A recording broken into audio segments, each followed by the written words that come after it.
Welcome to the Money Mastermind Show. Let's talk money.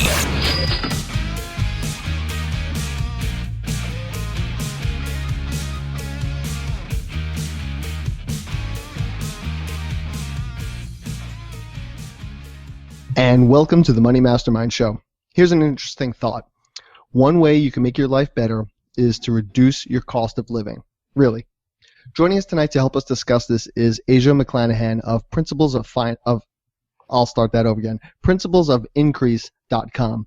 See, this is what happens when you write out the whole thing without putting spaces there. Your tongue just trips over it. And I apologize. Okay. Principlesofincrease.com. Welcome to our show, Asia. Hi there. Thank you all for having me. I'm so excited. It's going to be fun. Thank you for coming. And besides Asia, we have the members of the Money Mastermind Show. We have Miranda Marquette of Planting Money Seeds, Kyle Prevost of youngandthrifty.ca, Tom Drake of the Canadian Finance Blog, and Peter Anderson of Bible Money Matters. Peter couldn't be here tonight, but we wish him well and hope that he gets back here soon. And I'm Glenn Craig of Free From Broke. So before we start, I want to direct you to our event page. If you're watching us live, there is an app there where you can ask questions. And if you have any questions regarding increasing your quality of life by reducing your cost, please feel free to ask them. We love viewer questions. And let's do that. So most times we think we need more money to think that we're going to make our quality of life better. You know, if I just had some more cash, I could do this. I could get that. I could get the bigger home. I could have another car. I could do this. And if I could just get over that hump with some more money. But there's a whole other philosophy that says, you know what, if you lower your cost of living, then you can make your quality of life better as well. So how is that the case? You know, how do you cut out the bottom there to make your life better? Is that question for me? Sure, let's throw it out to you. I should direct that a little bit better in the beginning of our shows. But yeah, let's start with our guest. So do you want me to go into my story, or do you just want general ideas about... Yes, let's hear about your story. Yes. Okay, so we did go the low-cost route, and one of the things that we decided kind of not many years into our marriage was that we wanted to be a debt-free family. We didn't want to have any more mortgages, student loans, or we just didn't want debt to be a part of our lives. And so we kind of took a pact, my husband and I, and we actually were able to get a house with no debt. The only caveat was that it was in the heart of the inner city. And when I say that, I mean the hood. Now, to be clear, which inner city, quote-unquote, hood are we talking about? Yeah, so I live in Chicago, on the south side of Chicago, and I live in a neighborhood by the name of Englewood, Chicago. So if you were to Google it, you will see that there are some statistics that give you an idea of, where we are in terms of, national poverty rates, any type of bad statistics you can think of, we're on the chart. I remember Englewood being very popular in the rap songs I listened to as a young high school basketball player. Yeah, so that's where my education comes from. Was that quite the same Englewood, or there's a few of them that kind of? There's an Englewood in Colorado. Englewood, I believe, yeah. People don't usually rap about them in Colorado. There is also an Englewood in California, yes, which is very similar to. It's actually, the neighborhoods are pretty similar, but recently here, if you still listen to rap music, it's kind of, there are some rappers that kind of talk about it, and usually people know one. I don't want to say his name because I don't support him, but fair enough. So yeah, we're in the hood. So what made you decide to live there as opposed to somewhere else? I mean, you said how you were able to buy something debt-free, basically. Well, the property here is actually pretty inexpensive. So because of what goes on, the property rates are still really low around here. For example, my pastor and his wife, they just purchased a very nice gray stone building for like $16,000. I met a lady, young girl and her husband, they purchased a home for $22,000, and theirs was move-in ready. They still are doing work like as they go. I mean, it's how much was that? $22,000. $22,000 $2,000 for a just about a move-in ready home. Yeah. Okay. Just to give you an idea. I live just outside of New York City, so that's like the size. That's what you get for maybe a refrigerator. Yeah, a parking space. Yeah. And the property taxes are extremely low. Very low. That's like my property taxes, actually. Oh my God. So it's easy and it's hard to live here, right? So we don't have any debt. When we moved here, it enabled us to, since we didn't have rent or mortgage, it enabled us to actually throw money into our debt snowball. And so in 2013, we actually paid off all of our debt. So life is pretty sweet when you don't have a mortgage or bills or anything like that. And that was intentional. And I tell people, we didn't just come here because we got a cheap house. That wasn't. Don't let that be your strategy. We also have a heart for the neighborhood. We're really plugged into the neighborhood. We volunteer. We are in neighborhood associations. We attend church here. So it's a part of a grander scheme. It just happened to have great financial benefits as well. Did it happen to be an area that you came from or that you were familiar with? Yeah. So the story of how we got the house, we actually didn't buy it. A relative of ours received the home, and they were already living in a nice, cushy suburb. And they went down the list of other relatives. Nobody wanted it, and finally the lot fell on us. And they were like, "Hey, do you want this house? We don't want it." And because it's in Inglewood, nobody wanted it. And at first we were like, "Oh no," because obviously we're Black, but culturally we're like suburbanites. So that still would have been like a shell shock for us, and we had a young family.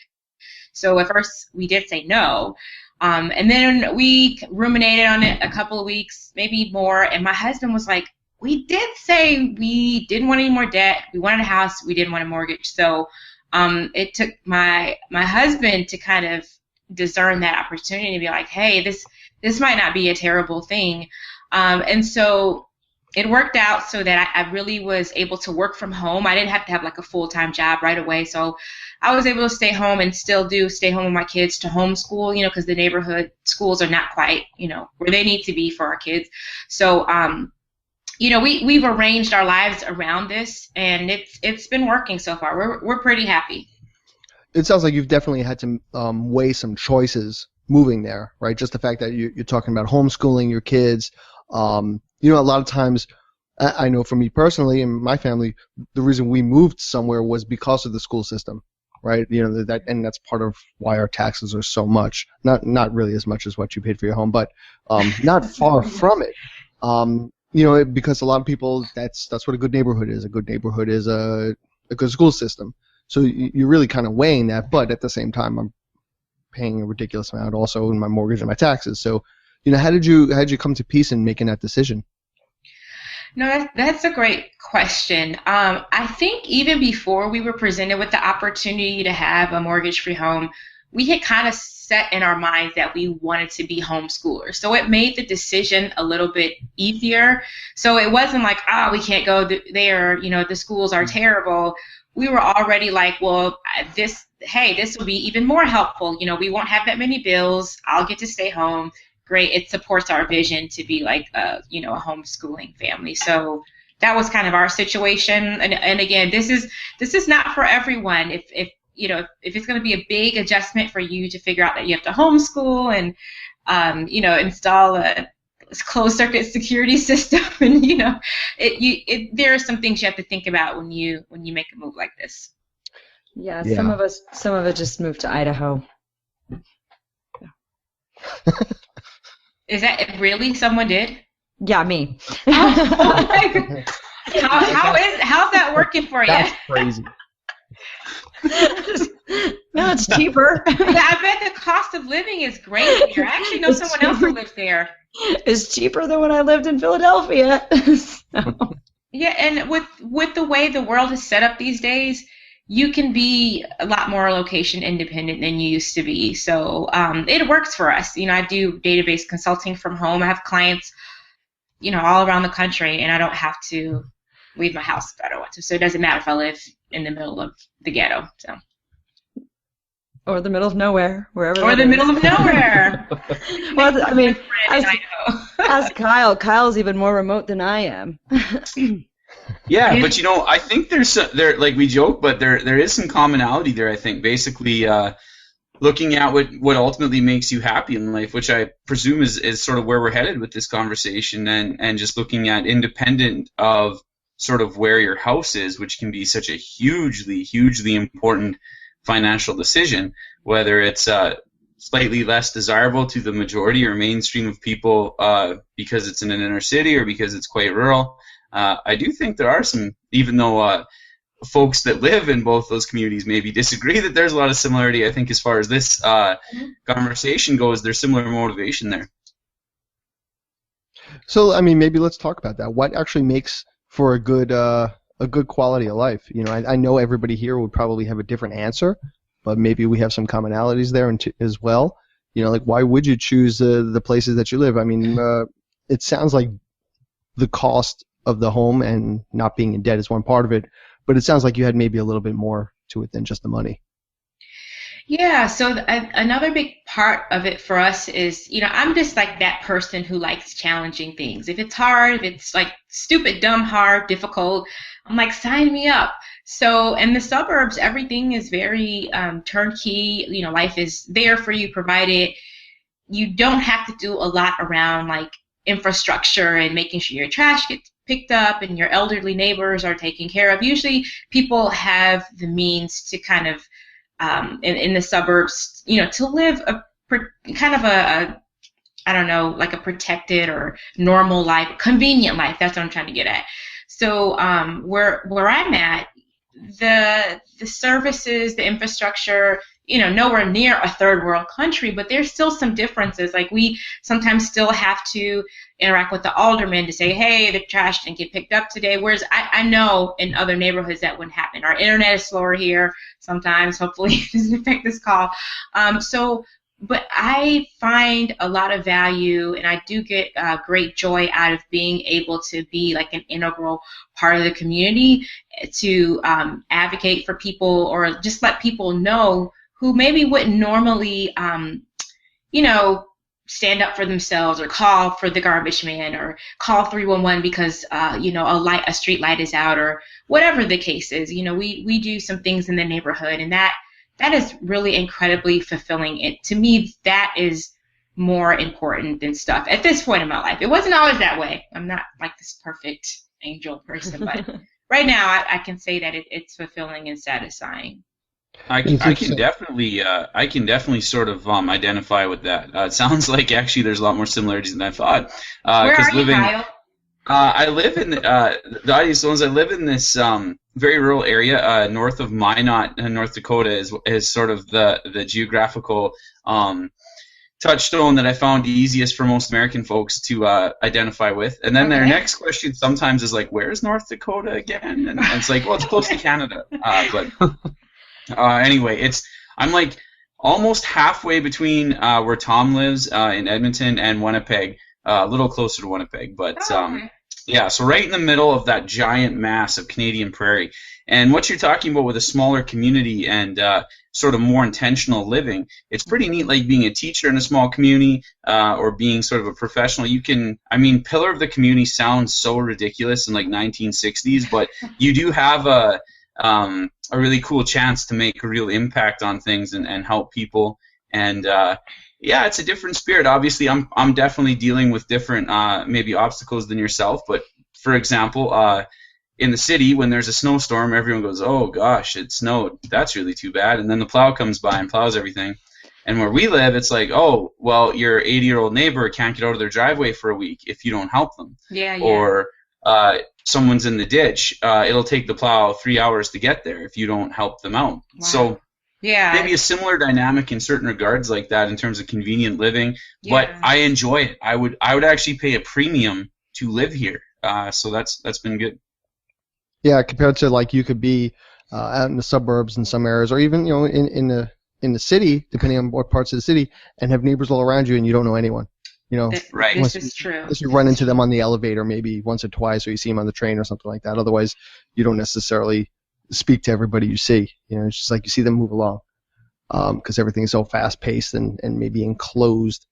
So it does sound like a a very interesting aspect to. Yeah. I was just going to say that I came from the suburbs. I lived in the suburbs, and it was very much like that. Like, you didn't see people a lot. People went from their cars to their house in their air-conditioned homes, and, you know, we didn't know many people and didn't interact with them. And then nobody has time because everybody's working. Unfortunately, where I live, everybody does not work every day. There are a lot of elderly. There are a lot of people that just don't work, and then there is actually a working class of people. And people think that I'm like some unicorn here, but there are actually a few other people that I know that could probably have the same conversation. Like, we came to Inglewood just because it's cheap, and they're not, you know, they're white, they're Latino, they're black. So I think it seems like it's becoming like an increasing trend. I don't know, just for Inglewood or maybe in more urban areas. I think people are realizing that the costs of homes and apartments or whatever, I mean, it skyrockets if you're anywhere near a major city, for sure. And it's just, it is ridiculous. You know, what you pay is draining. You're spending your whole lives just paying for your place of residence.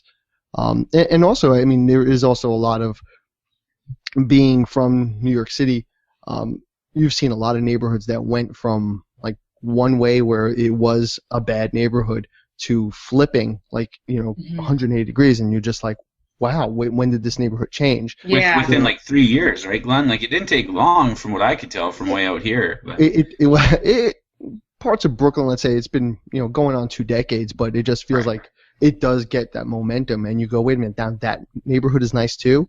Like, that's desirable now? Yeah, No way. You know, Yeah, right. and you know, it doesn't completely change. Well, all of a sudden you're living on Sesame Street, let's say, but or Mr. Rogers' Neighborhood. But it is kind of amazing how that happens, and you know, it's because somebody decides to go in there and take a chance, maybe on the neighborhood, maybe because of the prices and whatnot. Yeah, That's an interesting thing. But then you know what happens when the prices start going up? Everybody else has to move out that lives there, so it's a double-edged sword, right? It's kind of an interesting dynamic when you start looking at the gentrification of a lot of these areas. But probably not what we're talking about today. That's a nice problem to have, I guess, in some ways. It depends on where you are. It's nice when you own something and it starts to split. Right. I guess that's what I meant, yeah. Well, I think, you know, thankfully we're in a position that if taxes were to go up or something happened, we actually are financially okay. But kind of one of the things that's been on my heart is to be helpful in the neighborhood in terms of like financial literacy. So kind of my, you know, call out to the neighbors is like, hey, if you feel like gentrification is, you know, imminent, which I don't think we're really that close. We're still pretty much, you know, the hood. But, you know, kind of what I'm saying, what me and some other people are saying is like, hey, we don't have to be displaced if we don't want to. We can start right here, right now, learning how to save money, manage our money, stay on top of our property taxes, because there are quite a few people around here who inherit homes from their grandparents or great-grandparents. And the only thing, I mean, sometimes you'll see there might be 2 or 3 families in one home, and the only thing they have to do is handle like $1,000 tax bill every year, and they still end up losing their houses. So, you know, we're dealing with really, you know, like the effects of generational poverty. So, I try to do what I can, you know, speaking at churches and, you know, going different places in the neighborhood and just saying, hey, you know, if we feel like this is going to be an issue, let's just start right now, because, you know, we know where this can go. So hopefully that won't be the case. That's what we're hoping. You know, I touched on it a little bit before, but the fact that you're not in debt due to your home and other things, that you could be pretty much living debt-free, how does that change your quality of life? Oh, my goodness. I mean, I can't even... I could probably talk in another 2 hours for that, but I'll be brief. So I feel like... We've got about 40 minutes, so, you know... So just a few things that I've noticed, like, because I don't have to work, I don't have to be like tied to a cubicle. I feel like I can pour more into my family, more into my marriage relationship. You know, my husband, he's the primary breadwinner in the home, and I just feel like I can just be more present for him because we're not both like, you know, crazy running around. And so that, you know, family life definitely, since we're debt free, we actually travel quite a bit. We get to travel and go different places. So that is probably one of the more exciting things. And then just, being able to be free in the community. I work with high schools. I go to elementary schools. I work with churches and do things. So if I was tied to a cubicle, I wouldn't be able to do that. If I had to service a mortgage debt, I wouldn't be able to do that. And then the other neat thing is that both of my girls are in like acting and things like that. And so I'm able to take them to auditions, and when they get jobs, I get to take them to jobs. And because of our location, we're actually not that far from downtown Chicago. It's pretty easy access to go there or go to the airport when they have to travel or something. So that's one of the nicest things that I get to give I feel like I get to give my kids a head start in life. Like, they do things, they're able to earn money because I can tote them around, basically. I'm the taxi driver. It's interesting because I think we've had a few people on already, and certainly we've talked about debt and whatnot. One constant or a thread that goes along is the people who are more financially free travel more. Oh, it's great. I have a total travel bug. I love traveling. And yeah, well, I was just gonna say one of the things that I liked. It's a little bit harder here in Idaho Falls, where we're 3 hours away from the closest major city. But but one of the things I liked when I lived in Logan, Utah, it was that even though it was small and it was kind of out of the way, the cost of living was so low, and we were only like an hour and like 15 minutes away from the airport. And it was really, really easy to just travel. We could go wherever we wanted. Travel was very accessible, and we could pretty much build whatever life we wanted because the cost of living was low, and we weren't always like house poor. Yeah. I just Googled Idaho Falls population. You are a major city in Canada, Miranda. Just so you know. Oh, fantastic! You'd be like a top 15. So, like that's so much better. I tell you what. There you are. Little did you know that I had a 3-hour shuttle ride to get to and from the airport. Oh my goodness! Wow. I mean, there is an airport here, but depending on where you're trying to go, yeah, sometimes the tickets cost like $300 a piece more to fly out of here than, So it's like, well, there goes all of my cost of living savings right there. Exactly. Trying to get out is more expensive than living here. It's interesting because by me, there's a term called six-figure poor. Oh, yeah. Where you could be making six figures and you're still struggling to get by. And, it's an interesting difference from what you're talking about where you are. Besides the fact that maybe just the cost of the home and the cost of taxes, it's the general upkeep of keeping up with the Joneses as well. You got to have your lawn a certain way. You don't want your car to be too much of a clunker. You got to look and do a certain amount of things. When your kids are going to school, they're asking, how come we can't have this such, like Johnny next door and so on and so forth. So there's like a whole snowball of effects that end up costing you more money. Oh my goodness! Yeah. Well, it's interesting, and I was actually I wasn't like presented the offer sheet, but it was recently asked of me whether I would accept a $100,000 sort of six-figure gig in Toronto, which is, I think most people would say, either the first or second most desirable city in Canada. And I thought about it for about 2.5 seconds because it was kind of flattering for someone to think that you're actually worth that much money, first and foremost. And then I realized that it wasn't really a decision. One, away from money completely, it just wouldn't fit me. It wouldn't fit what I like to do in my lifestyle. So even if it would have been like twice as much, I would have probably said no, which I know people out there are like, he's crazy. But that's just me. But the other thing is I could actually double that offer, and I still wouldn't be financially as far ahead as I am where I currently live. Because that seems when I sort of looked at various expenses, and I could actually make $200,000 a year living in Toronto. And even in any of the suburbs around Toronto, whether I was renting or buying or whatever, and I wouldn't be saving nearly the money. It's crazy, but when I looked at the numbers, it was pretty obvious. Right. Yeah. Well, salary isn't everything. It's more about like what you have for disposable income after you've taken care of your needs, and that's more important, I think, a lot of the time in your considerations than like a flat salary number, because that's almost meaningless in some cases. It's not what you make, it's what you get to take home. Right. often it's those increases in salary and economy in general that are raising the real estate prices. Like here in Edmonton, everybody's coming in for the oil jobs, or we're coming in for the oil jobs, and we've seen our house price increase a lot over the last 10 years. And if you're not in that industry, then it gets pretty tight. Kind of like Kyle said, you need $200,000 just to kind of make it work. If you're making the big oil money, the cost of living is kind of bearable, but it gets worse if you're not in that sort of sector. So we're talking now basically making the more money, it only does so much for you depending on where you are.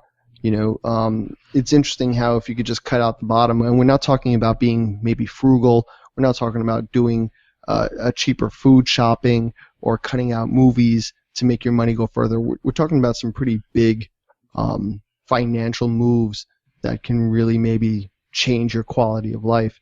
It's just interesting how you can maybe cut out your base in a different way that can make a huge difference here, it seems. What other ways, let's say,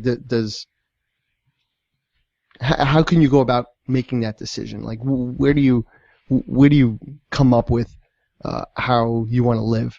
Like, let's think about that maybe for a second. Yeah, because if I was to play devil advocate here, Glenn, I'd say, so we're the oddballs. There's obviously reasons why people move to the suburbs and why people enjoy that lifestyle. So what, I guess maybe, I know I'm weird, so I don't see it the same way, but so maybe one of you guys can answer this. Like, what sort of trade-offs do you make when you made the decision between, like, suburbs and how can I still have my sort of happiness and enjoyment level of life stay the same, but live somewhere that's a lot more affordable? It's an interesting thing where I am. It is the suburbs, and it's more affordable because the alternative is New York City, and it's still so expensive. But there are areas, if we really wanted to move back to New York City, where they're more of maybe a less desirable neighborhood, let's say, where you could find something that was a better deal, but it's those trade-offs.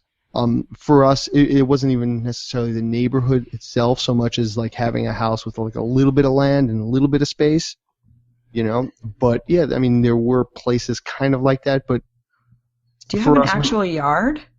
Yeah, I actually do.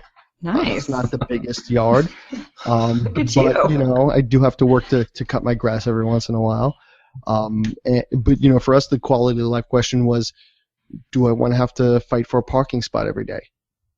That's what living in New York City is. Maybe I would have a driveway somewhere else, but we were kind of tired of having to do that. So here we pull into our driveway every day, and that's taken care of. But we're paying for that. So it does become like this two-sided thing. And we've considered here, could we live somewhere else? Could we move? And it becomes the issue like, yeah, but what do we do about the mortgage? We got to hope that we get enough money selling the home that we'd have something there. And it's interesting that you, I think, mentioned freedom and being debt free, and that it offers a lot of opportunities for you. And that, I think that's what maybe kind of anchors a lot of people down in some places. Yeah, we lived in the suburbs. We were both raised in the south suburbs of Chicago, and then we lived in some west suburbs, maybe a little more affluent areas. And it was very interesting that, I thought that this was what I wanted. I thought that's, but when we got there, I felt like we were trying to, keep up with the Joneses. And then, I found out that mostly everybody, they were broke too. Like you said, six-figure poor. They were still living check to check.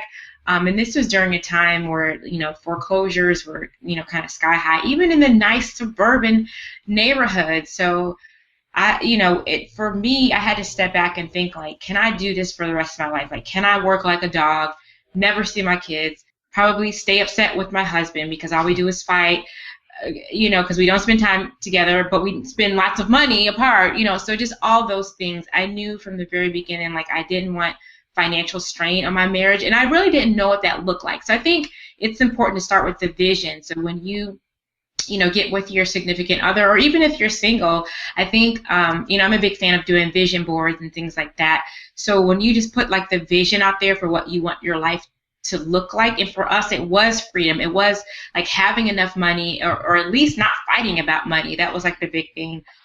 So when you come down to that, the decisions will kind of get made for you, and it'll be easier. And I'm not saying the suburbs is a terrible place by any means, because there are some suburbs that are, quite frankly, they're inexpensive as well. It just, it depends on the kind of life you want to have and how you want to design it. Yeah, So, I like what I was going to say, I mean, so what you're saying is really, if you want to make that decision, the first thing maybe that you want to think about is, what is it that you really want and need, right? Not what you think you might want or think what's expected of you. Exactly. Yeah. Right? You're expected to be a suburbanite. You're expected to want to be in nice places. My parents, I mean, they my mother was like, I raised you and, well, and you went to college and here you are going back to the ghetto. And it was really hard for her. And now she visits me quite often. She loves coming over here. Like you don't move, you move further away. You don't move back. Yeah. That's the goal. Yeah. And it becomes this interesting thing. Everybody, it becomes this flight.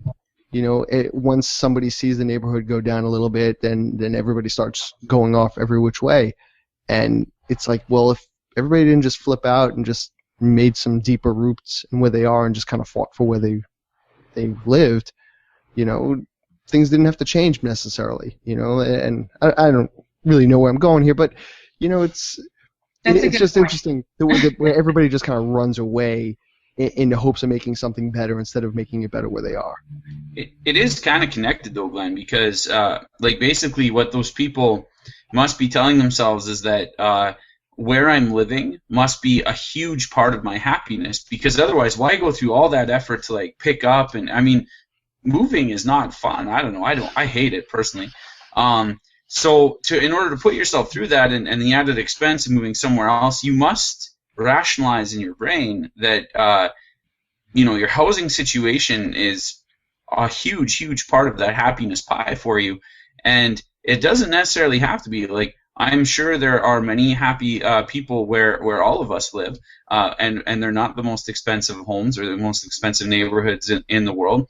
And I don't necessarily know, I lived in and amongst suburbs and I went to university, and I don't necessarily know that the happiness level was any higher there, to be honest with you.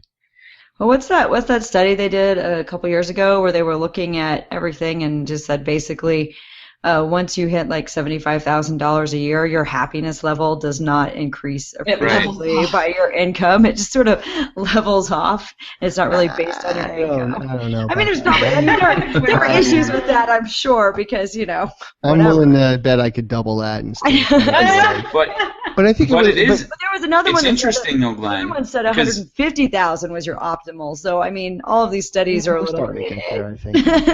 Well, I would like to see one on a $75,000 comparison in some of the neighborhoods, like where I live, for example, versus $75,000 where you live, Glenn, because clearly there'd be a huge. If you put a lot of stock in your home and sort of material possessions that you can afford, there'd be a major difference, like a huge difference in happiness level, I would guess. And I think it also depends on where you live too. I mean, you got to remember that these are nationwide statistics.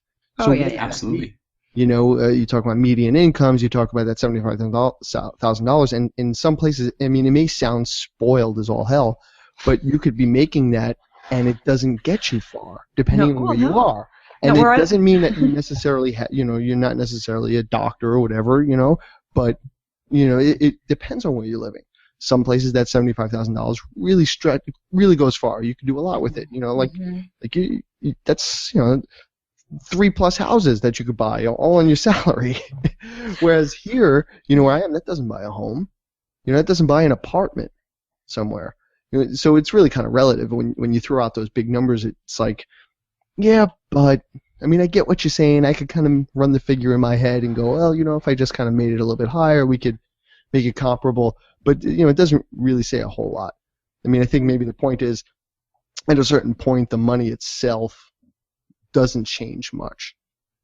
For Well, most. that's true, and I really like that point you're making. So the apartment that we lived in outside of Philadelphia, I'm living in a house now. I'm renting a house now that's twice as big as the apartment was, but costs half as much each month. Wow. So I mean, there's a huge difference there, and kind of what Kyle was talking about. I'm actually sitting back and sitting here going, do I really care if I make 6 figures a year anymore? I mean, everybody's always like, you're supposed to make this much. You're supposed to always want to make more and more and more money. But I'm sitting here going, I don't know if I care that much because I don't need it. What am I going to do with it? Yeah. See, I Nothing. think that's the interesting thing too. Is it feels like in the last 5-10 years, it's been something of a culture shift. You know, we've moved away from that 80s on notion of I need to work as hard as possible and make as much money as I possibly can. Mm-hmm.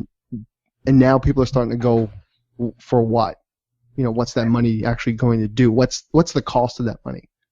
There is a cost to making that money and working that hard. You know, 120-hour weeks. There's a cost to that.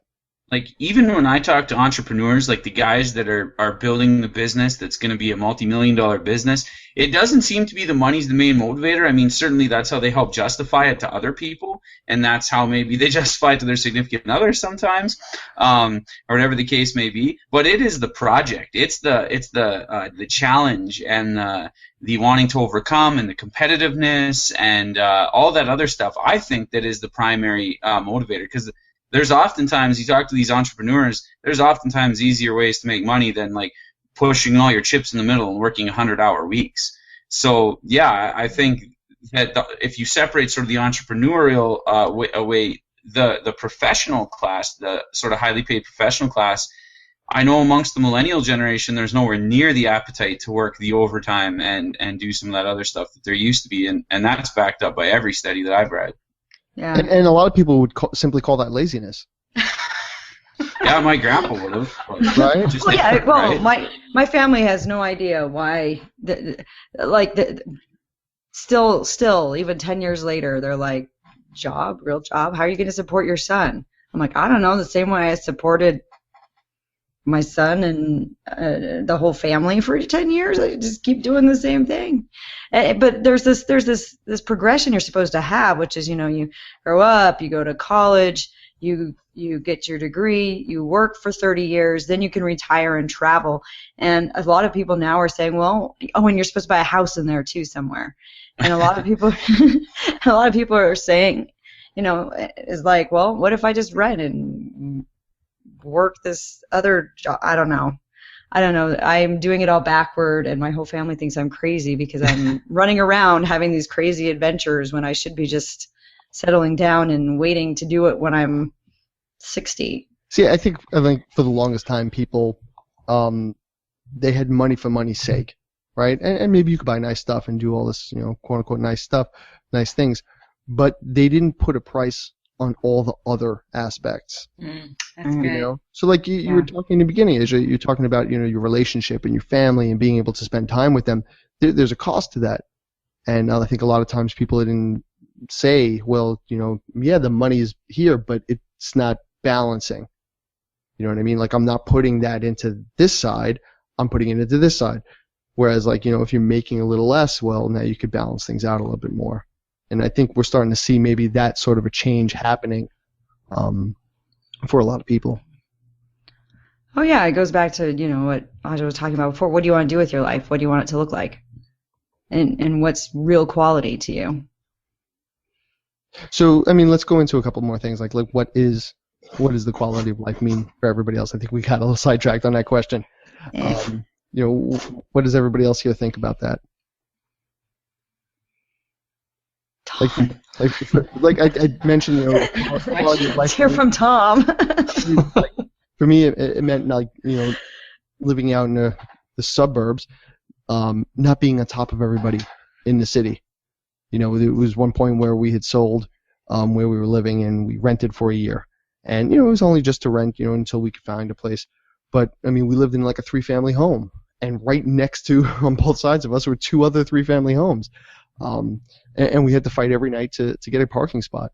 And like that was such a relief to not have to do that anymore and have one space that was ours, and we didn't have to worry about shifting a car or, you know, who's going to keep a lookout for where the spot is, and you know, it sounds crazy, but you know, like that was what we were doing like every day, and like just that little thing is such a relief. It's like, oh, you know, I talked to my wife, isn't it great that we don't have to like search for a spot anymore? Like, we'll go back into New York City somewhere, and it's like, you know, we're trying to find where we can park, and it's like, isn't that nice? It's like just a sigh of relief to not have to do that. And there's like little things like that where you know, you're just not so on top of everything. That sounds like the same aggravation of just trying to find a parking spot in the mall at Christmas. I can imagine doing that just to get to your house. Yeah, right. If that's every day, and you know, we don't go to the mall in the holidays either for that same reason. But yeah, if it's like that every day, there was like this little like sort of alcove with all these like, you know, this housing development here, and it was nuts. But there's a lot of parts. There's a lot of parts of New York City that are like that, where like, you know, you have alternate side parking every day. You have to worry about what sides you can park on, which sides of the street, and yeah, it was. Whew. Well, you know, me and my husband have that same similar conversation. Not every night, but I think every other night I bring it up. I'm like, babe, aren't you so glad we don't have a mortgage? Because he works hard, he gets tired, but then if he wants, he works for the post office, so they have a pretty generous vacation policy. So sometimes he just takes off and he can just do that. And you know, my parents were divorced when I was younger, so I made up my mind, like, you know, I like have to do everything I can to make my marriage work. So I think this helps us so much. I'm like, man, I feel like if we were both working so hard like dogs, I could just see how that could be a big stress on the marriage. So the way you felt about the parking space, I think every other night we're like in the bed like, no mortgage, you know, as you know, we hear the gunshots and sirens in the background. Like, aren't you glad we did this? You make it sound like family time is all of you huddling together. No, we are totally safe. No, this is, and actually it's been the crime and everything has been on the mend. It's been improving since when we first got here. It was kind of scary, you know, but now it's, you know, it's a lot better. Yeah, I think sometimes hear gunshots in my neighborhood this time of year because it is hunting season. That's right. Deer hunt. So as long as you're not a moose. Much different noise, I would assume, from the small scale weapons. But yeah, no, I think talking about sort of what you value, like we talk all the time on this show that this isn't a show about money for money's sake. Like I don't think any of us look at money on the panel here as like, oh, keeping score. Like I gotta make X number of dollars for me to consider myself successful, and it's all wealth is only good for building more wealth. We've all said like numerous times, it's to get where we want to be in life, right? So for me, it's all about flexibility with my time and flexibility with where I want to be. And I cannot, like, honestly, Glenn, the first time I had to take more than 5 minutes to find a parking spot, I'd be like, we're done. Pack the car. If I got to live in an igloo, as long as I can get internet, that's what's going to happen right now. And that would be it. So that is worth, for me, that lifestyle. And whereas I have some friends that have moved from a rural area to New York City, and they love it. They would not trade it for the world. They love all the culture and everything else. And they would not trade. They don't mind. They're just not going to own a vehicle. They'll make that sacrifice. They'll make these things because that's their lifestyle choice. They'll share an apartment with 4 people. That's fine. They don't mind that one bit. And so, yeah, whatever you need to do to sort of make that livable, but don't just think you'll be happy because you've been told you'll be happy and spend an obscene amount of money because someone else's idea of happiness is sort of like trickle down to you. I know Miranda will love that reference. And yeah, so that ultimately won't make you happy, and it will just leave you poor and working till you're 80, as well as owning a house that other people pay cleaners to clean, and you have to clean yourself. So the Reaganomics of happiness, huh? That's right. Yeah, does not trickle down in that scenario. Well, it didn't trickle down in the other scenario either. It's just, you got to prime the pump, it otherwise doesn't work.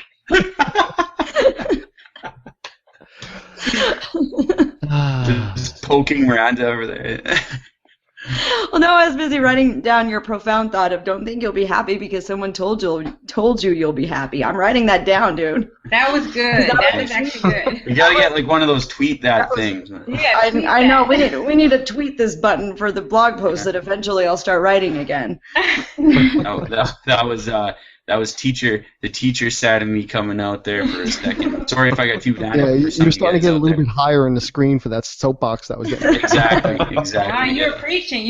That was good. Pretty damn inspiring now. So what do you do? Like let's say you're living out wherever you are, and it is a high cost of living. What can you do to start cutting things down? What can you do to start making that change? Because sometimes it's not so easy to move to a different neighborhood even if it's cheaper. Right. Well, and I can really speak to that because I was looking around and I am really fortunate that I had the option, that I had the resources to say, yeah, I will make my second cross-country move in a year. Not a lot of people have the resources to just up and move, so it is really important to look around and say, well, how can I save money where I'm at? And with that, I'm going to turn over to somebody else because I have no idea because I have the resources that I don't have to know. That's a good point, though. Like, for normal people, not Miranda. Thanks so much. Step one has to be, like, if you're even thinking about moving, can you find a job there? Like, there's so many places where you can't just move to, no matter how cheap the place is. You have to go somewhere where you can actually get a job. So you didn't have to think about that, which makes it a lot easier. You can actually just focus on how much will it cost to live there? Do I have family support there? And things that really should matter more than whether or not you can be employed. That's a good consideration, right? You might have a job that doesn't transport as well somewhere else, or where even though the cost of living may be so much cheaper, your job itself wouldn't necessarily carry the same weight or the same amount of money. Where, like, even though the housing and everything else is cheaper, well, so would your salary be. It's like if you can move and keep the same salary, that's golden. And if you have maybe a location-independent type of job, that's a huge consideration. Like, why would you live somewhere where, you're spending a ton and you could still be making the same money somewhere else, but in some other professions, what you make is really tied into the neighborhood. Let's say, like teaching or something along those lines, where you're going, you could be even making less relatively to where you are. So that becomes a tricky sort of question. But it also sounds like you really have to have a long-term look at this too. Like when you're in school, what do you plan on doing, and how will you plan on living once you're out of school? When you get that job, where's it going to lead you, and what are the costs there as well? Well, and I think too, you have to think about, along with that, I think we're talking about trade-offs. So if you're going to live in a more expensive area and you want to be able to afford it, then you have to start thinking about, what am I going to give up? Am I going to give up eating out? Am I going to have to not go to the movies as much? Am I going to have to travel less? Am I going to have to? Because that's the other thing. Like, a lot of us who live in these low-cost areas, we like to travel. Like, we've all been talking about how much, we can go do these things we want to do because we have this low cost of living.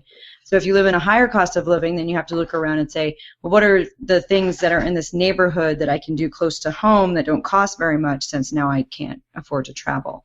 So I guess there's that kind of trade-off too. Yeah, I think a lot of people don't look enough into what they're willing to give up to get the things that they do want necessarily. Yeah. And I don't want to sound preachy there, but we don't all take the time to really put those priorities out there.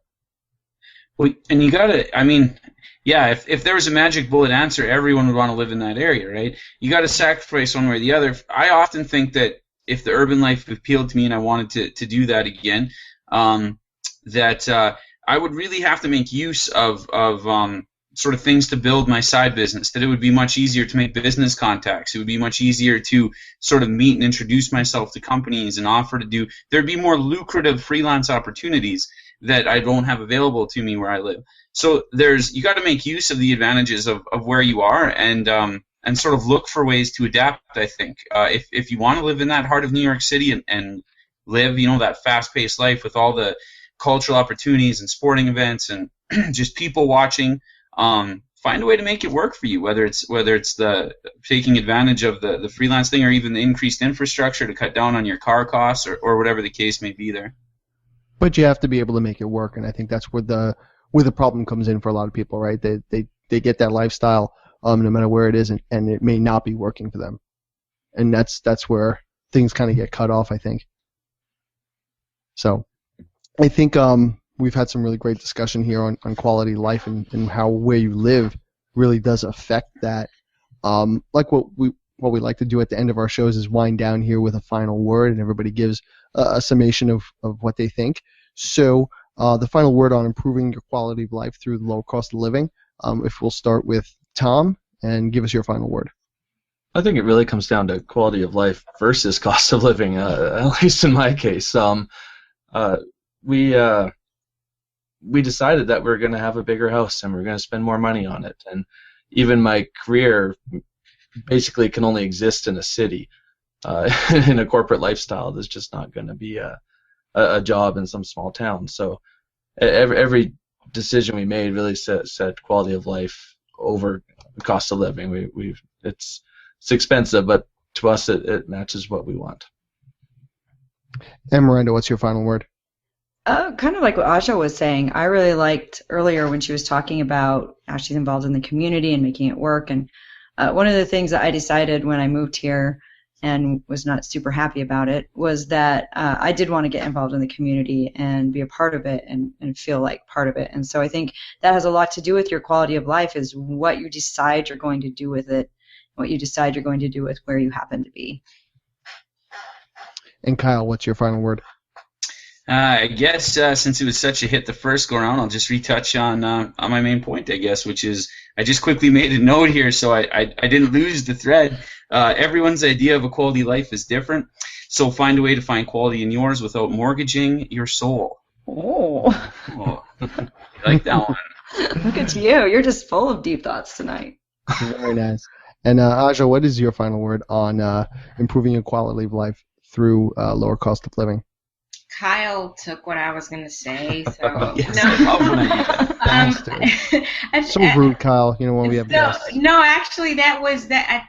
Just to piggyback on that, do what's going to work for you. And I'm a big fan of life by design. So you have a vision for yourself. You know what you like, and if you can lay that out, then go for it. And what I think what a lot of people get messed up is they go for it without, making the needed adjustments, and they kind of, they finance the rest on credit cards or whatever. So just make sure that whatever you want to do, that you have a good plan to do it, and, make sure that it doesn't, destroy or crush your soul, like Kyle said. So no soul crushing, please. Exactly. Aja, I really love your story, and I really love how you kind of took control of things and made the life that you want yours. For our listeners out there, can you tell them a little bit about your site and your online projects? Yeah, definitely. So I write regularly at principlesofIncrease.com. I maintain a blog there, and I write about helping people around issues with debt elimination, increasing income, and building wealth. After I told my story so many times, people would say, oh, well, how did you get out of debt, and what did you do? So talk about budgeting, investing, early retirement, things like that. And I also just wrote a book called Debt Free in 24 Hours, and it's available at Amazon.com. Debt free in 24 hours. Okay, I think we might have to have you back on and talk about that concept, because that does sound enticing.